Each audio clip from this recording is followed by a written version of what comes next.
Good afternoon, everybody, and welcome to this Contact an NNPCF webinar. Today we're doing it in conjunction with colleagues from NHS England, who I'll introduce you to in a moment. Before we get any further, some of you may know me. My name is Marunal Sisodia. I'm one of the co-chairs of the National Network of Parent Carer Forums, and I'm also the East of England Steering Group member. So today's webinar is about the NHS England Learning Disability and Autism Key Working pilots that are being launched over the coming months. The webinar is due to last for about an hour. We would like it to be as interactive as possible. And Kate, if you could log us onto the next screen.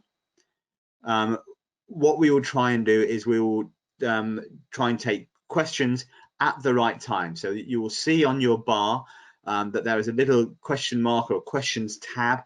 If you can pop your questions into that, write them in there, what we will do is I will pick them up as we go, and at the right point in the webinar I'll try and pose those questions to Mary and Kate and hopefully get answers for you. We would like this to be as interactive as possible.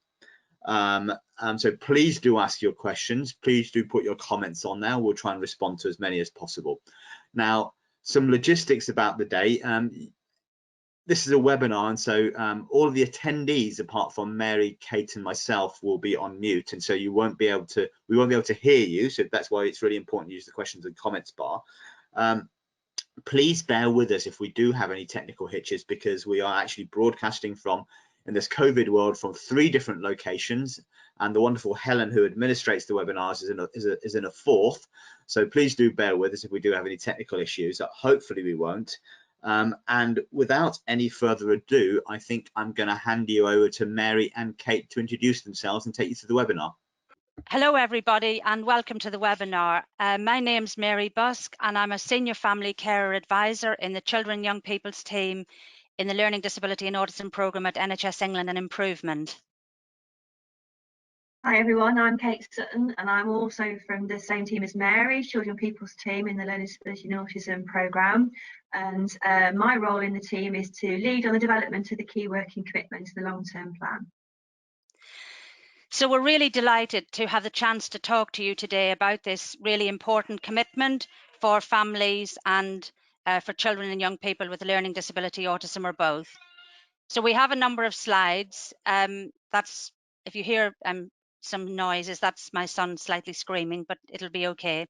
So we have an agenda where we talk about what the long-term plan commitment actually was, the process and how we went about developing the key worker model, what families told us, the impact of COVID, and we have a discussion as well about the key worker function, the key worker role.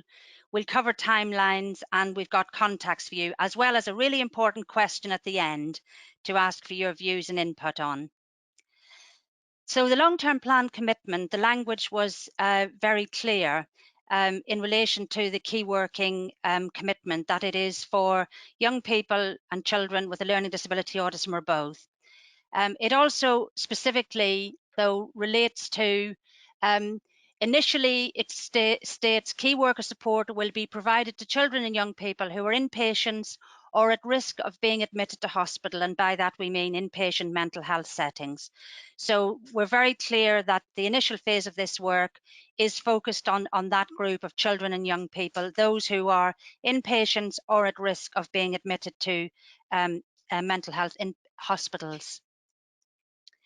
And that language, just to go back, really, came from, I don't know if you've read the Dame Christine Lenihan report, These Are Our Children, but this came from her work and in particular focused on the needs of these children and young people and their families. So we've also, on another one of our earlier webinars that I did with Marunal about the long-term plan in the last few months ago, we also talked about the fact that co-production is an important part of the NHS long-term plan in relation to what it says for children and young people, that there should be local leadership, to work in with across the NHS, local government, education and other partners. and in co-production with families, children and young people. Also, in relation to learning disability and autism, systems should involve people with lived experience and their families in checking the quality of care, support and treatment. So there's a very strong message in the whole of the long-term plan, as well as in this part, about the importance of co-production and working with children, young people and their families.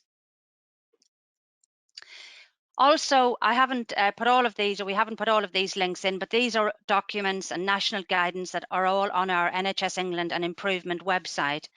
And so over a period of years, all of these have been published to set out what good looks like in enabling out of hospital or mental health hospital care, and what care education and treatment reviews and dynamic support registers should look like in local areas.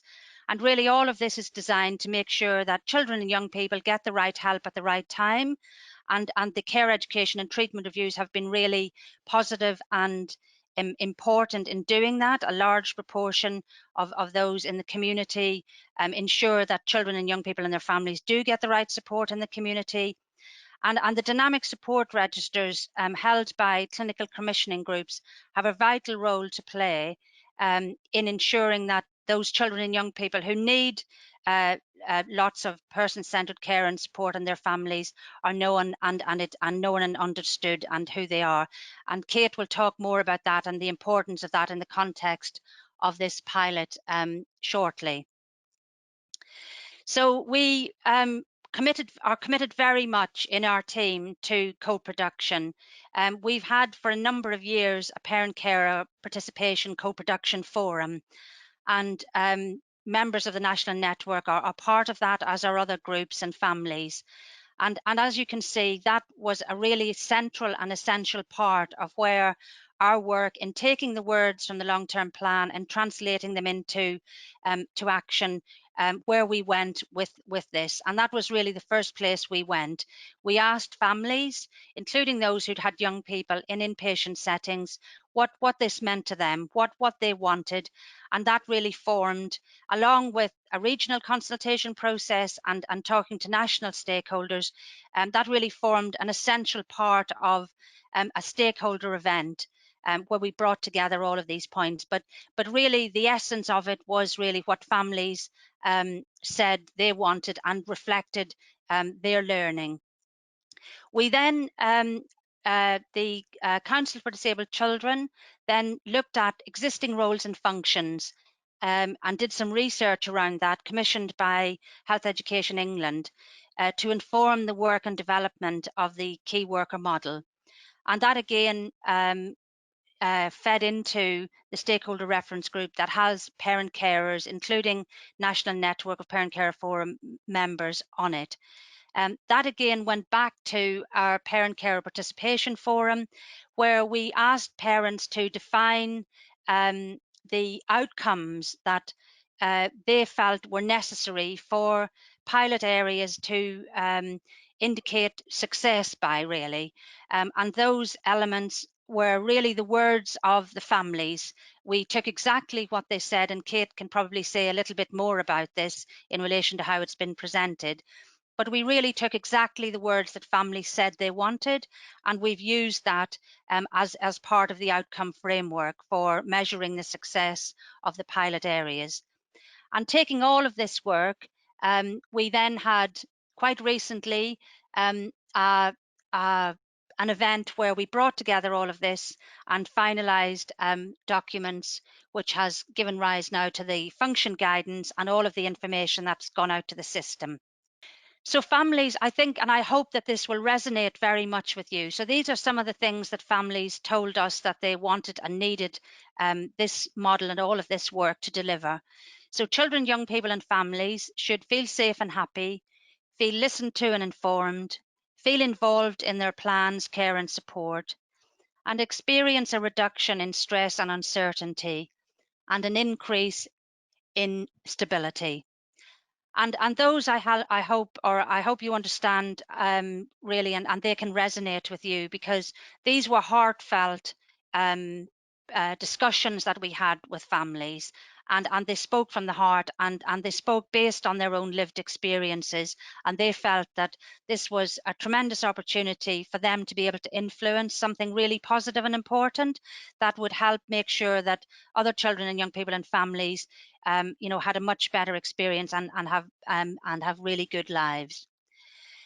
Children, young people and families should also have timely access to the right personalised, reasonably adjusted support. So we hear a lot of talk about personalised, but for this group of children and young people and their families, we really mean often quite bespoke or very, very tailored support and thinking around their individual needs. Reasonably adjusted refers obviously to the Equality Act and the rights that children and young people with learning disability and autism have under that to reasonable adjustments. Assessment, care and support which is integrated. They also said was essential. Continuity of care and support as well, so reflecting that, you know, there are often very complex issues and challenges in people's lives, and that's really important, not telling your story over and over again. Well planned and well managed transitions, so different types and stages of transitions between schools, between different life points, between childhood and adulthood. Implementation of care, education and treatment review recommendations. So this is something that was felt to be really important given their significance and their how vital and how successfully they do work for many children and young people and families. It was felt that the implementation of those recommendations is really essential and vital. And also outcomes which are agreed with them. So very much person-centered outcomes reflecting the needs of families, words not put into their mouths, but actually something meaningfully co-produced and very much valued and reflected around their needs. So all of this work and what you've heard in terms of the processes and how we took the words and really turned them into actions. So the work, as Kate said, and I'm part of this team, is led by the Children and Young People's team in the Learning Disability and Autism Directorate. That whole team is headed by Sue North, and Kate, who is works in our team, leads this vitally important piece of work. The regional and national stakeholder events were led by the Council for Disabled Children, who had been commissioned for this piece of work by Health Education England. And their aim was to develop key working function, workforce competencies framework and key work function guidance. And Maruna has a copy of that, and no doubt that can be shared if it hasn't been already. So that's part of the suite of resources and frameworks that are supporting this vital work and these pilots. So as I said at the beginning, the pilots are focusing on children and young people at risk of admission or who are in hospital. So this reflects the words and the commitment in the original language in the NHS Long Term Plan. And I think I'm now going to be handing you over to Kate. Actually, before we do that, Mary, could I move on to the COVID elements? There's a couple of questions coming in, one of which I think it's appropriate for us to answer at this stage, which is really about the age range and scope of key working, as to whether it goes up to 18 or whether it also encompasses those going through transition to adulthood. Really good question, and indeed I've asked that of Kate myself, and I think do you want to answer this, Kate? It is something that we're looking at being clear about through the pilots. So we've not specified to regions who will be leading on pilot selection. We are welcoming pilots that work up to the age of 25 and include that transition, but they will have to bear in mind that the success metrics and the outcomes will be applied to all of those young people who are included as a result of that age range. But we are keen to understand how, through key working, we can really improve the experiences of people around the point of transition, because we know that's a point at which a lot of young people have real challenges and families experience crisis, and young people do go into hospital between the ages of 17 and 19 particularly. So yes, there is potential for it to be included. And I think really, Maruna, and I would just add to that I think that's a place really where perhaps our parent care forums could influence. the pilot development. If you feel in your area that's something that really matters, it really matters to families, then please, that's something to have a discussion about. That's a really important part of the discussion and the framing and co-production of these pilot sites and what they want to do. Thank you, guys. We've got another question here about the process of the pilots and co-production in that, but I'll hold that question for the time being, because I think that you may well cover it in what you're about to say. Yes. So Kate, I think I was handing over to you now to talk about the impact of COVID. So we did obviously go through the process that Mary's described in terms of consulting and co-producing the model. And we did have plans to develop pilots from an earlier stage this year, from April.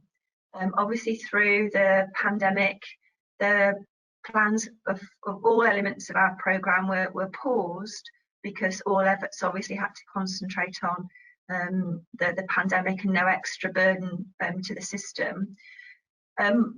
As all of the pieces of work that we're involved with nationally have had to go through a process of review and being revised in the light of kind of moving into a recovery and restoration phase. So we looked specifically with colleagues what the risks were from COVID in relation to the plans to be made about key working, and how we could account for them or allow for them in relation to key working. It was felt that through the feedback from all of our stakeholders, particularly parents, carers and families, that the key working pilot was really needed, that it would be a helpful offer to have at a time where all services were being really challenged. And bearing in mind that rather than having a 12-month period, we'd be reduced to a 6-month period potentially for the first pilots to operate, it was agreed that we'd raise the number of pilots taking place from 7 to 14.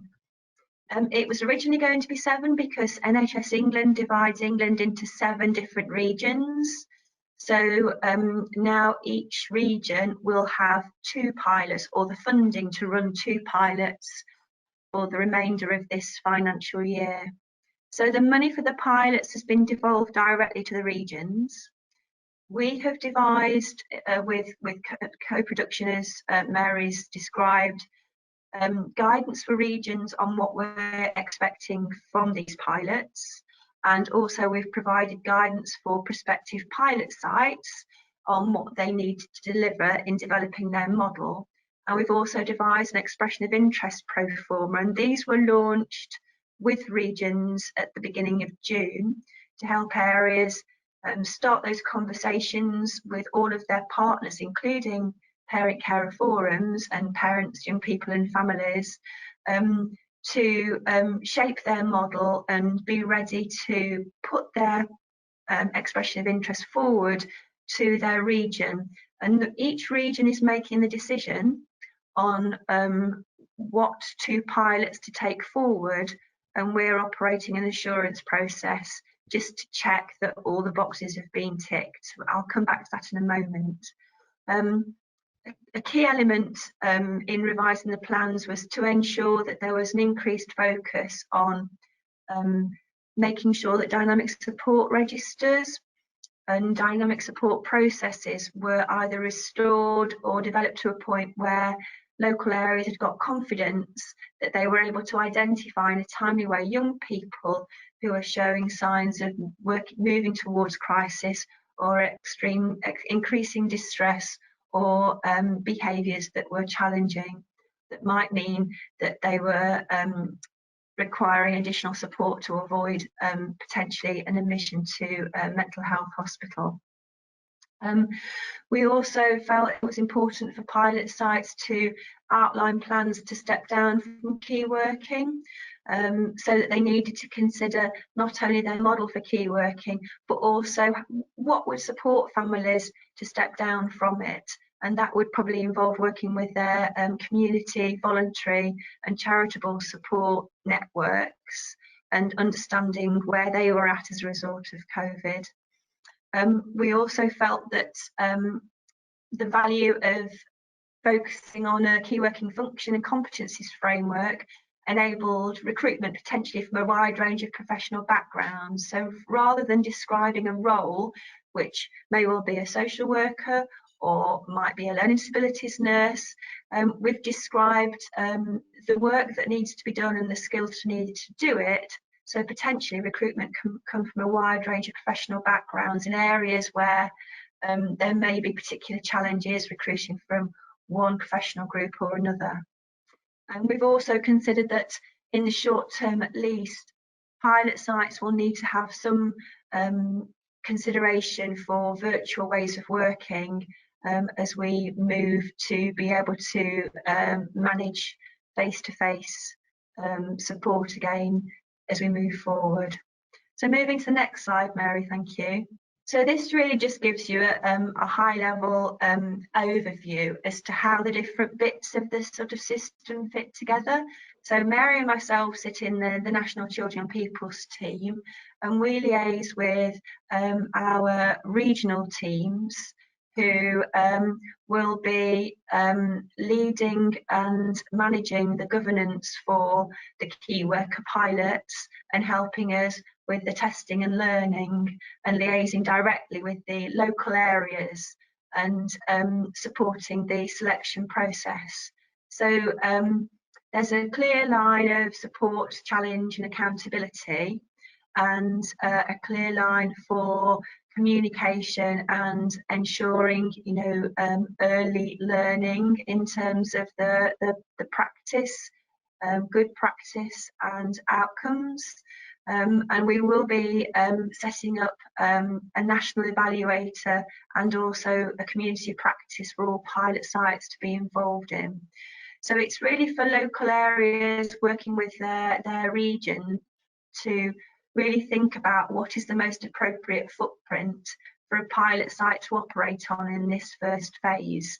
So STPs are Sustainability and Transformation Partnerships, and they usually are on quite large footprints that may include a number of different local authorities and a number of different CCGs. Some of these are very large, some of these are smaller comparatively in terms of population, under 18 population, and also the different challenges and the different makeup of the local populations. For this first phase of pilot, we haven't specified what kind of footprint we are wanting to focus on, so that we can support pilots to get going as quickly as possible and to help us learn what this might look like as we go for wider rollout in the subsequent years. Thank you, Mary. I'm not sure whether there might be there you go, thank you. So you'll have heard that there's reference to a key working function, but there's also reference to a key worker role. So thought it might be helpful to clarify that slightly in terms of what it means for yourselves as families, and also what it means for the pilot areas. So the wording of the long-term plan commits clearly to designated key workers. And so that's what we've got to ensure that we can show that has been delivered.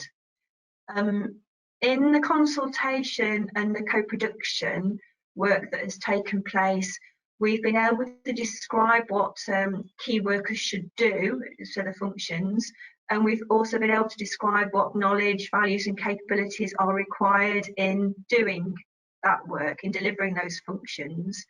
And as Mary described, we've been quite clear with what outcomes should be delivered from the parent, carer, young person's perspective. And we've also described what needs to be in existence or in development in the local area to support the key workers in doing their role. So all of this is included in the guidance that the CDC has developed, and it's all included in the guidance for regions and prospective pilot sites. Now, as Mary referenced earlier, part of the work that the Council for Disabled Children did was to investigate where there were similar or emerging roles, to understand what works and how and where and what the challenges are. And so areas that had similar roles were included in this investigation, and it was found that whilst there were some similarities, none of the areas that were investigated actually delivered all of the functions that we've included in this model. In some cases, they did other functions that were really valued by families and were clearly seen as really supporting families and having positive outcomes.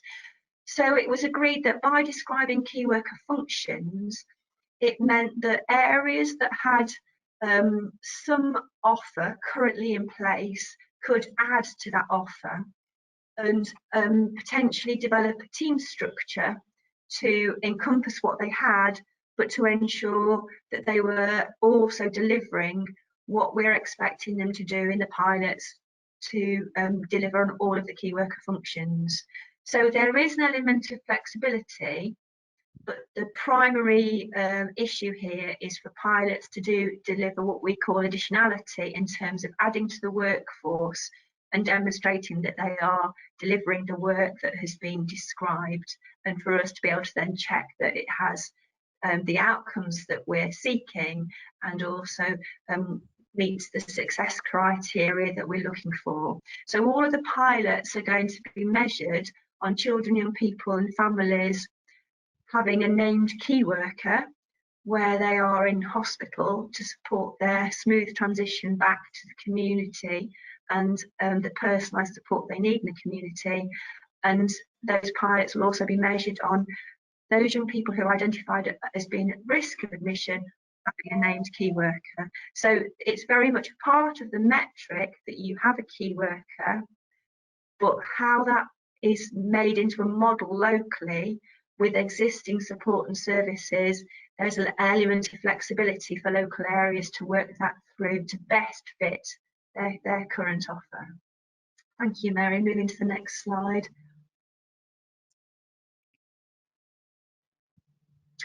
So key working in pilot areas. So there's a clear expectation that these pilots must deliver real and meaningful change.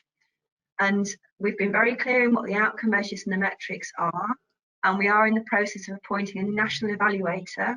So each of the 14 pilot sites will be working with this national evaluator from the beginning of the pilot all the way through to really understand what value is being added, how the outcomes that have specified have been achieved, and of the other metrics that we've included, how they're shaping up in relation to those as well. So whilst I've described an element of flexibility for all the pilot areas, what we're really strong and clear on is that all local models must be developed in co-production with children, people and families, that there must be sign up from all partners, and by all partners we're meeting sort of chief execs sign off from the CCGs, Director of Children's Service sign off from the local authorities, and also sign off from the local parent carer forums as well, to show their support and involvement of the model that's been developed. We're asking them to be clear about what their workforce considerations are, and we're also asking them to describe how key working functions will be delivered. And as I mentioned before, the really important aspect of how will they support families to step down from key worker support, because we want that to happen at the right time and in the right way, but we need to have some concept of how families can move through key worker support and continue to be supported, but allow new families to benefit from the key worker role. Thank you, Mary. So the vision is clear in terms of the children and people with learning disability, autism, or both of the most complex needs will have a designated key worker. And the mission is to develop and support key working at a local level. So seeing this very much as a cross-system function, about how to build relationships and access resources across the system. So we're not seeing this role as one that sits in health or social care or education, but facilitates cross-working across all 3 areas. That's ensuring that there's an appropriate level of provision in place and accessible for young people when they need it, and that embedding support service to manage crisis and support community living, and also as a way of improving understanding of young people in the local area, understanding the data, understanding the gaps, to support improved commissioning of preventative services. So we've actually started on this process. As I mentioned, the expression of interest process was launched with regions at the beginning of June, and each region is leading on their selection process for 2 pilot areas, and they will be establishing what the timelines are and what the process is. So there might be some variation across the different regions nationally, but we've been quite specific in terms of the framework that they're using and what pilots are required to do. There is an assurance panel which is set up nationally for the 4th of August, where each of the regions will be bringing forward their 2 selected pilot sites, just to really have final oversight and check that those areas will be delivering what we need them to do, and also for our national partners from the Department of Education, Local Government Association, from the Association of Directors of Children's Services, to have an overview as well, to understand how and where there might be crossovers or opportunities or implications for work underway from their perspective. And then the plan is for areas to mobilise at pace to begin their pilots from October.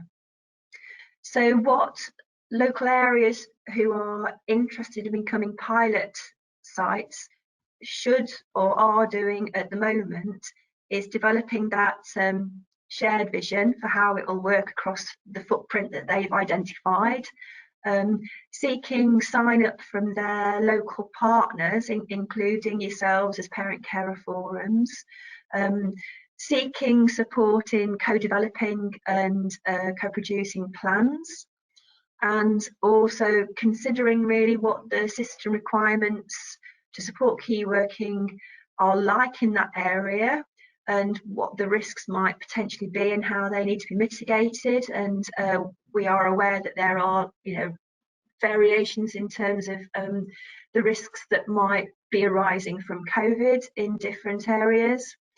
They need to show how they have detailed plans for their finance and how this money will be used to expand the workforce and deliver the additional activity that is required in the key working functions.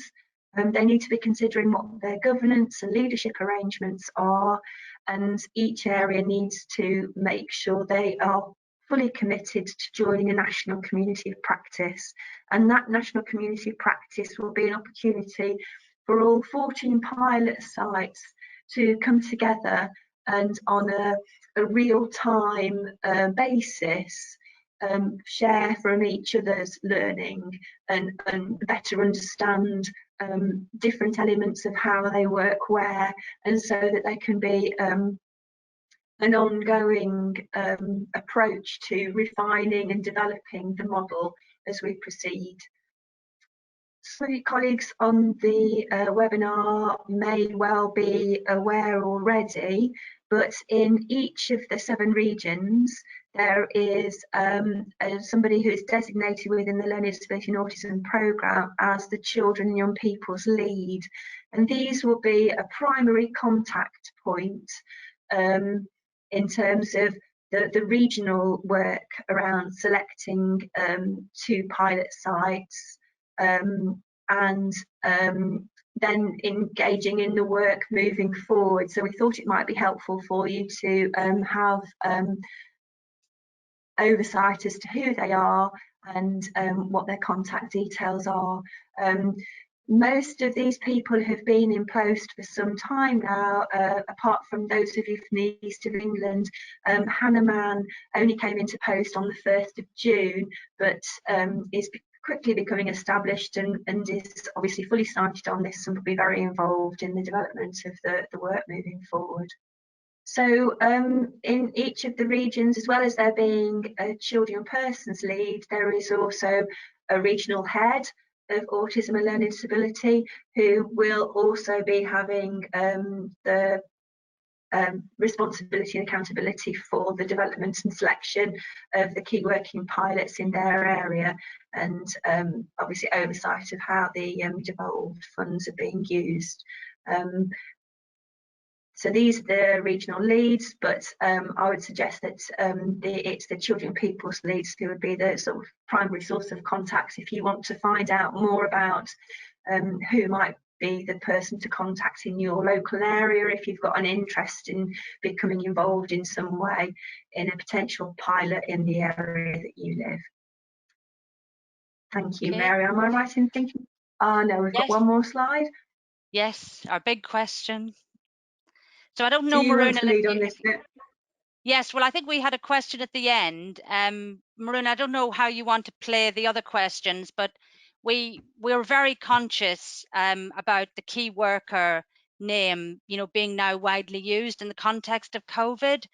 And it was just really a chance to seek your views. Sorry, Maruna? I think what we might do before we move on to that, Mary, is we've had a number of questions, and I think it'll be useful for us to see if we can bottom out before we move on to your question, if yes, that's okay. Okay, no problem. I'll move us on to that slide and then come back. People would welcome some clarification. So the first, there's a couple of questions that are coming, and forgive me, I'm going to try. We've had a 7 or 8 questions come in, so I'm going to try and theme them. And forgive me if I do perhaps don't explicitly address your question, but I'm trying to put them together in a way that we'll be able to get through them all. First question is really around just a comment around the process and the engagement of parent carer forums, which is that actually the timelines around this are very tight, and very often people and it's great that there is a lot of co-production baked into this, but some forums are commenting that with the timelines being so tight and quite a lot of other things going on at the moment, their capacity to engage and their ability to engage is tight. And so perhaps you could speak to that a little bit, and perhaps there's a plea really of asking for one, basically saying wonderful that we've got so much co-production baked into the process. Could we allow a little bit more time for that co-production going forwards?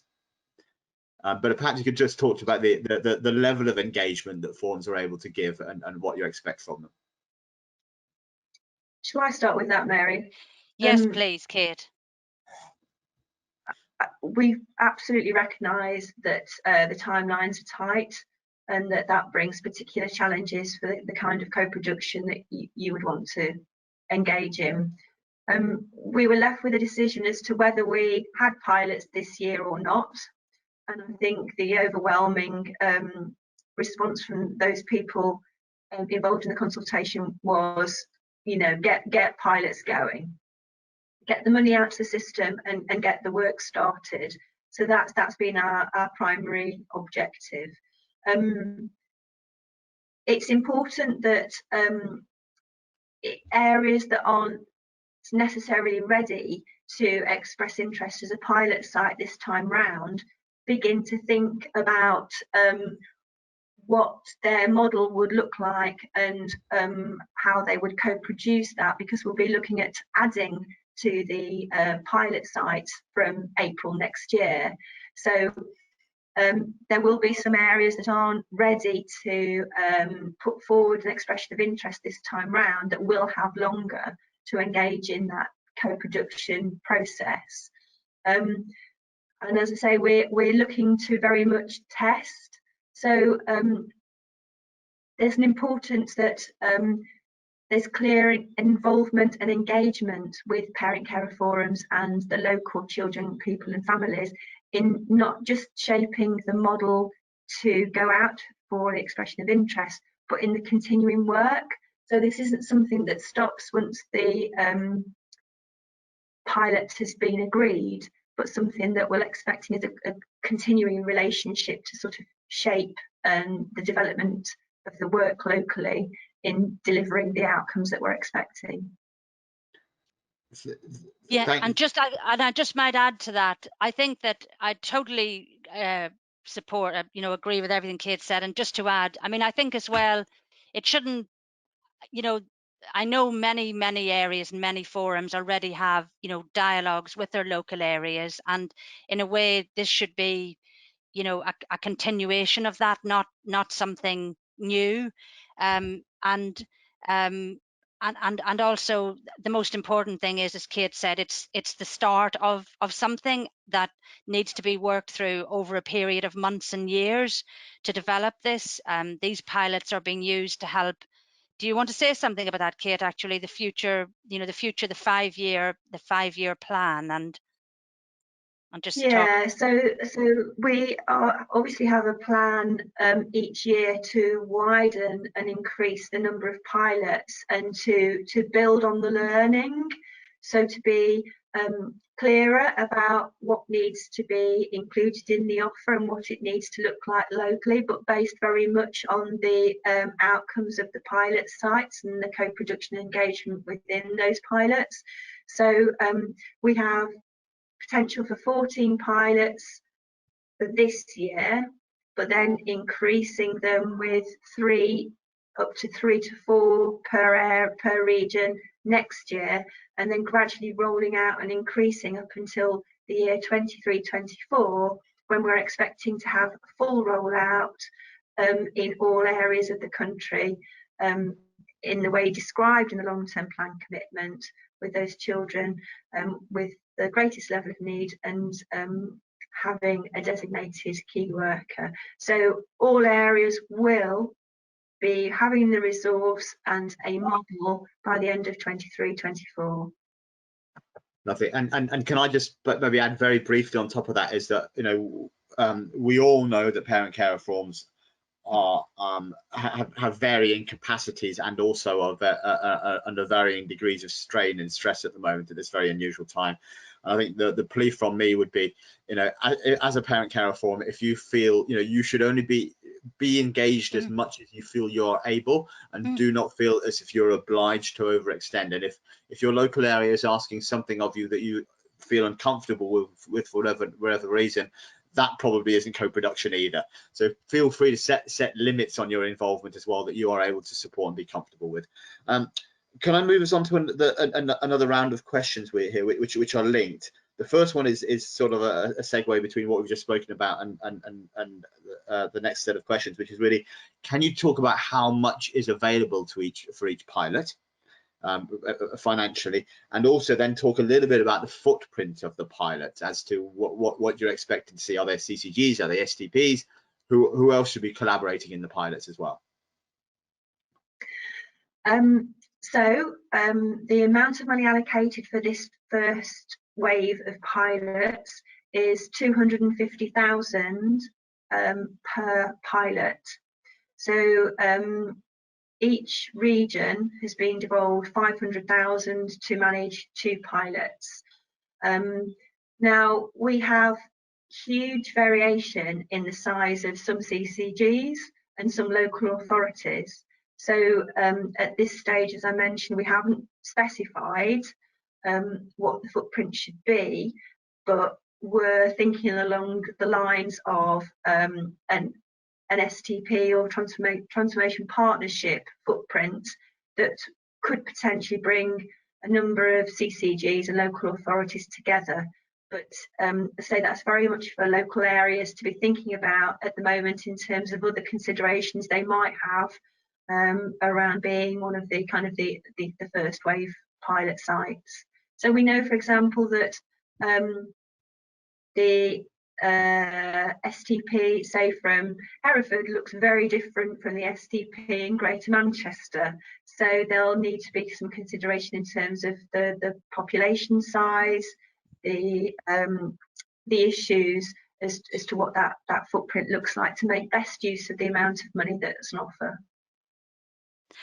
And I think just to add to that they also need to deliver the outcomes that are promised, which I think for me, really demonstrate. I can really see, you know, the voices of all the families, including some of you, no doubt, on this call today, who've been part of developing that are really about improving the individual experiences and lives of families and individual children. Thank you, Kate and Mary. I think that the key couple of specific takeaways or thoughts for parent care reforms there is that £500,000 per region. If your forum needs additional capacity, or if you need to, a part of that need to engage particular people within your forum to do specific pieces of work, then please make sure that any expressions of interest include money for your parent care forum or for the work of specific people in your area.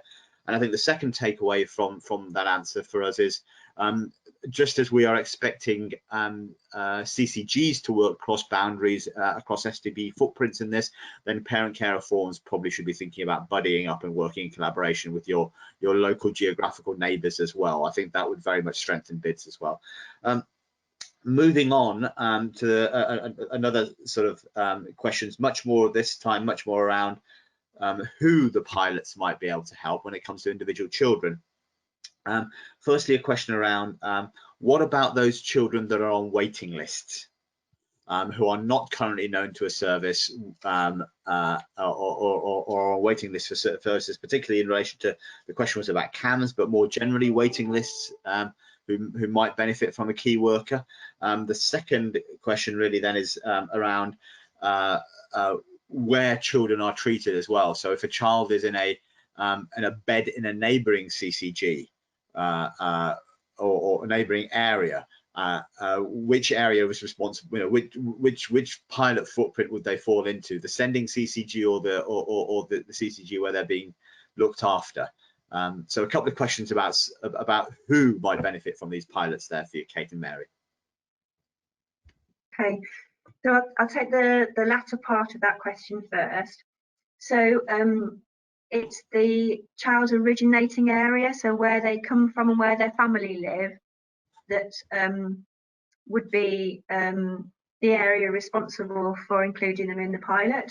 So we know that some children are in hospital outside their local area. It would be their originating area that provided the key worker. So to support them to transition back to their home area and receive the right support and care in their community. In terms of waiting lists, this pilot, as Mary described, is focused on those young people who unfortunately are experiencing substantial challenge. And so we would be expecting them to be known to services. They may not be known to all services, so the process that is needed in that local area is a joined up way of the different agencies highlighting young people who require this support. So those young people who are on the point of needing a care education treatment review, for whom there is real concerns about them in terms of staying safe, or their families staying safe through the behaviours that they're experiencing, so that they could be known to education and not necessarily known to CAMS, but there would need to be a process in the local area for those young people being identified as being at risk. I think, yeah, for me, I'd just add to that, I guess, that we also know, you know, looking at the stories and lives of families and young people who've been in inpatient settings, that they often don't get the right help at the right time. And part of this, you know, as well as we spoke about, is that we hope that systems will also learn and commissioning will be improved, especially where, you know, it's recognised that, you know, long waits and not getting the right help at the right time can contribute to those crises, and needing the care education and treatment reviews, or needing, you know, to go into inpatient settings. So just to add that. Thank you, guys. I'm mindful of time, so I'm going to try and sweep up the last 2 or 3 questions stroke comments quickly, if I may. Firstly, there's a request that that perhaps you could make contact with the the Hillingdon Thrive network, which apparently been doing some work in this area. So perhaps one of the London LDA reps could reach out to the PCF in Hillingdon to make that connection. And secondly, there's a plea really here to make key working compulsory, in the sense that there's a sense that this has been spoken about for a long time, and I think everybody's very, very supportive of the idea in the Parent Carer Forum movement, but it, for whatever reason, just hasn't happened. So perhaps you could just comment on whether this is going to be mandatory or not going forward, and finally a question around whether there's going to be any work attached to this around the sufficiency and provision in terms of appropriate bed spaces for children who might need this sort of support attached to the key working. So really, it's a question really about whether it's mandatory, and a question about bed space planning for children with key workers.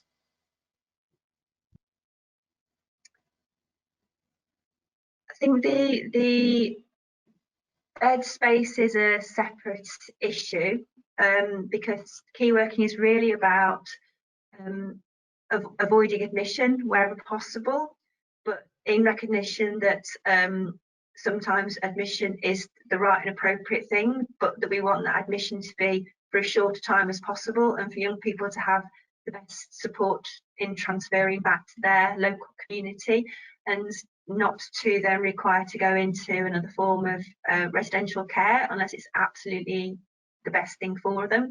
So key working is very much a place-based community response to providing the right care for children and people as close to home as possible.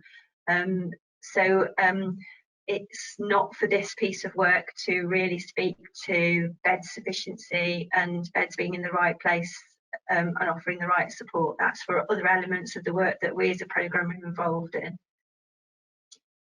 In terms of it being mandatory, there is funds and a plan for this to be an offer across all areas, and I will take away the question to fully understand what the right response is, but my kind of initial thoughts and response are that I think most areas recognise that wherever they're at in terms of the numbers of young people that perhaps access mental health hospital beds, there is always more work to do in meeting the outcomes that have been defined through this work, and would welcome the opportunity of having some funds and a way of working in this way that supports delivery of those outcomes, and focuses on increasing the integration and coordination of services and the personalisation for children and people and families.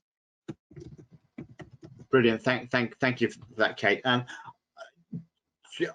left you 6 minutes to ask your question, so please go ahead, and we'll try and get feedback from the group. Okay, thank you. And just to say on the Hillingdon Thrive Network, would really like to know more about that. And I guess, you know, this is the issue about the community of practice and the evaluation, that by going through this process and having that run alongside, you know, with the pilots and the community of practice and the evaluation, you know, we want to learn from and know if there are really good things happening, so that other areas can you know, use those. Do you want to add anything to that, Kate? That's a really important part of the work, isn't it? And I suspect that some of the Hillingdon Thrive work was included in some of the work that the CDC did in investigating what was available locally. So I'm fairly confident has been taken into account, but as Mary said, keen to ensure that that good work and that learning continues to feed in. Thank you. So yes, our question, thank you, Marunal. So as I mentioned, we all know with COVID that key working has been talked about a lot in relation to, you know, to jobs in, you know, who are, and people who are considered to be key workers. So we just really wanted to take the time to ask you today if you think the words from the long-term plan, key workers, key working, the name is okay. Do you think there might be confusion with the new focus because of COVID on key workers? And I think the final point was one for me, really, that I remember a time when we had key workers in the past with early support, but that key working wasn't really for children and young people with learning disability, autism, or both, and their families with the most complex needs. And that's something that, for me, this is so important about this work, that it's very clear, you know, what group of children and young people that this is for. So really would welcome your thoughts and views. Do you think it's a good name, we should keep with it because it's in the long-term plan, or do you think we should think of something else? And if you've got ideas for what that should be, we'd be really grateful. And I'm sorry we haven't got a poll button, but if you've got anything you want to reflect. Some of the suggestions that are coming through here are care coordinator. An agreement around the fact that, yes, it is slightly irritating. The key worker phrase is one that we've used for a long time, but it seems to have been taken over by something else. Another comment, maybe lead professional, care navigator, coordinator, family care coordinator, family lead. So these are all suggestions, but also comments that actually the profile of key workers more generally, that the term key worker has actually, although it does mean different things, has gained in currency over the last period as well. That we're certainly recognising the importance of our key workers. Family guide is another suggestion. Okay, well that's really useful. If you've got more to share, we'd very much and be grateful to hear them. And if there are any questions that we haven't been able to answer today, we can answer those, or do our best to answer them through a Q&A. Marunal, would that be okay, to make sure that we have? Fine, yes. But I think we've largely covered the big themes that came up in the questions today. So well done. Oh, family liaison, another suggestion. Okay. Well, I just wanted to say a thank you to all of you for your commitment to joining today. As a family carer, I appreciate and know how, you know, how what a commitment that is. So I just wanted to thank you all for joining. And I don't know if Kate wants to say a few words. Just to echo those thanks, thank you for taking the time and showing your interest and support in this piece of work. We are committed to implementing it in a way that we hope will make the best difference. And just to say, we work very closely with Marunal and all your National Network of Parent Care Forum colleagues. So if you've got any thoughts or ideas on more you would like, more information, then please let Marunal and his colleagues know. Okay. So I think I've got the privilege of saying thank you to Mary and to Kate for what I think was an excellent webinar, really informative, and also a final thank you to everybody who joined, because and for what I thought were frankly excellent questions, really incisive questions. With that, with 1 minute to spare on the hour, what I will do is I'll close the webinar. Thank you, everybody, and goodbye.